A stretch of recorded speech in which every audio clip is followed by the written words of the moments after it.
cells, including neurons, myocardial cells, and hormonal gland cells, they are exercised. This is shortcut number one. Can we make calorie restriction more user-friendly? It is known that the classical calorie restriction can be substituted with short-time intermittent calorie restriction, intermittent fasting, alternative day fasting, and we found out that even simpler option exists, extended morning fast. It means that the first food consumption should be not earlier as 1 o'clock, and the last one about 7 or 8 o'clock. And hypoxic training should be done in this fasting period, in this fasting time. It accelerates the efficiency of both. It's a synergistic option. A combination of modified, what is IHT? Actually, it's intermittent hypoxic training. It's an international accepted term, and it describes this intervention. So it's very easy tolerated and provides excellent adherence of patients to the treatment protocol. Okay, what are the results? All oxygen-sensitive cells respond immediately, and we see immediate improvement in the balance of neuromediators in the brain. We see very fast improvement in cardiovascular functions. We see capillary growth, bone healing accelerated. We see improvement of blood delivery, improved iron utilization, improved lactate utilization. We see anti-diabetic effects. We see hormonal improvements. We see facilitation of stem cell dependent tissue repair. So these are not all results of this simple intervention. Okay, now to theoretical field. As Aubrey postulated, 7 main components of aging process, they are all modulated by combination of hypoxic and fasting treatment. Recently, 8 reason was found, 8 reason, nuclear pore aging, and it's connected to oxidative damage to nuclear pore. I cannot say that it prevents all the 7 or 8 reasons, but it modulates favorably all these 7 reasons. Details you can find in this publication. I published it in 2007. In attempt to explain exceptional longevity of bowhead whales, mammals that live more than 200 years and they don't have cancer. And they have special, their way of life combines regularly fasting. They fast 6 months a year in winter time. And of course, continuous hypoxic training, because otherwise they cannot survive. Okay, what mechanisms are involved?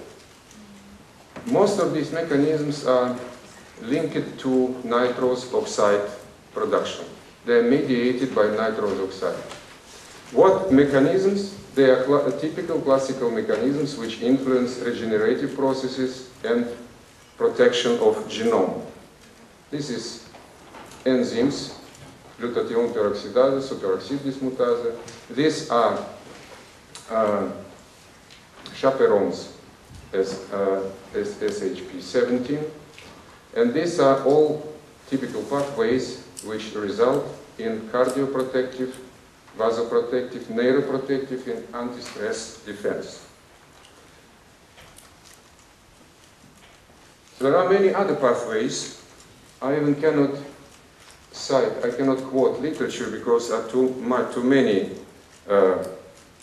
It's a big list if you are interested, you will find detailed description in this monograph, Clinical Applications of Intermittent Hypoxia. It will be published in the next month. And this monograph, which includes our chapter on the longevity-enhancing interventions, and it will be available at the end of 2009.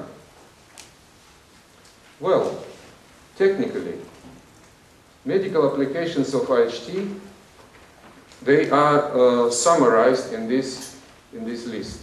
It's a result of biomedical research of several decades, and there are thousands of publications in Russian, English, and German. This is the list of typical problems which can be alleviated and sometimes cured with this intervention. My own experience corresponds to the clinical studies and observations.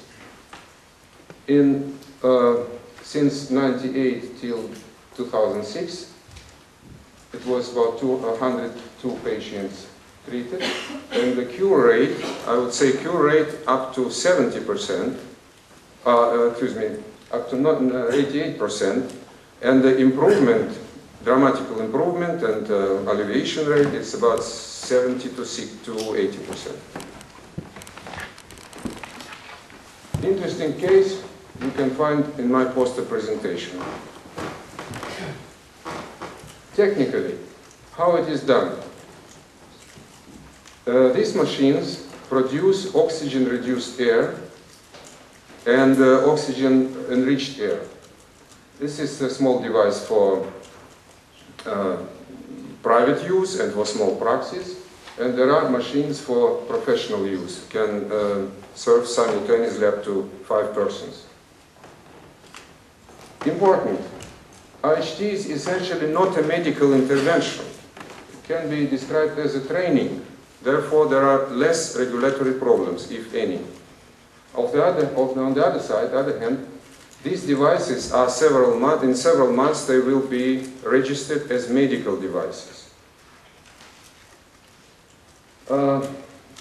We started this program about 2 years ago, and now we deliver this treatment through established providers.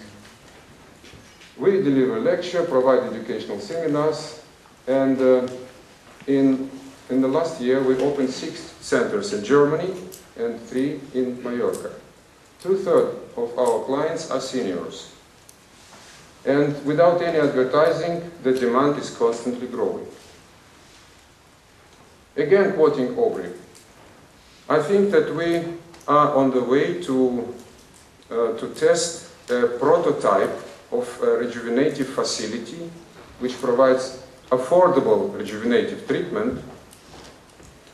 And during this time I learned a lot from my patients and from my experience, and most important lesson was this: people don't care how much you know if they don't know how much you care. Thank you for your attention.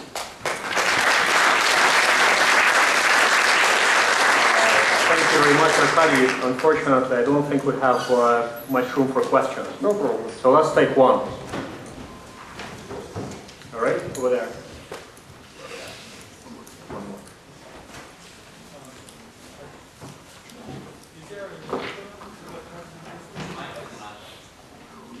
I didn't hear. Please repeat.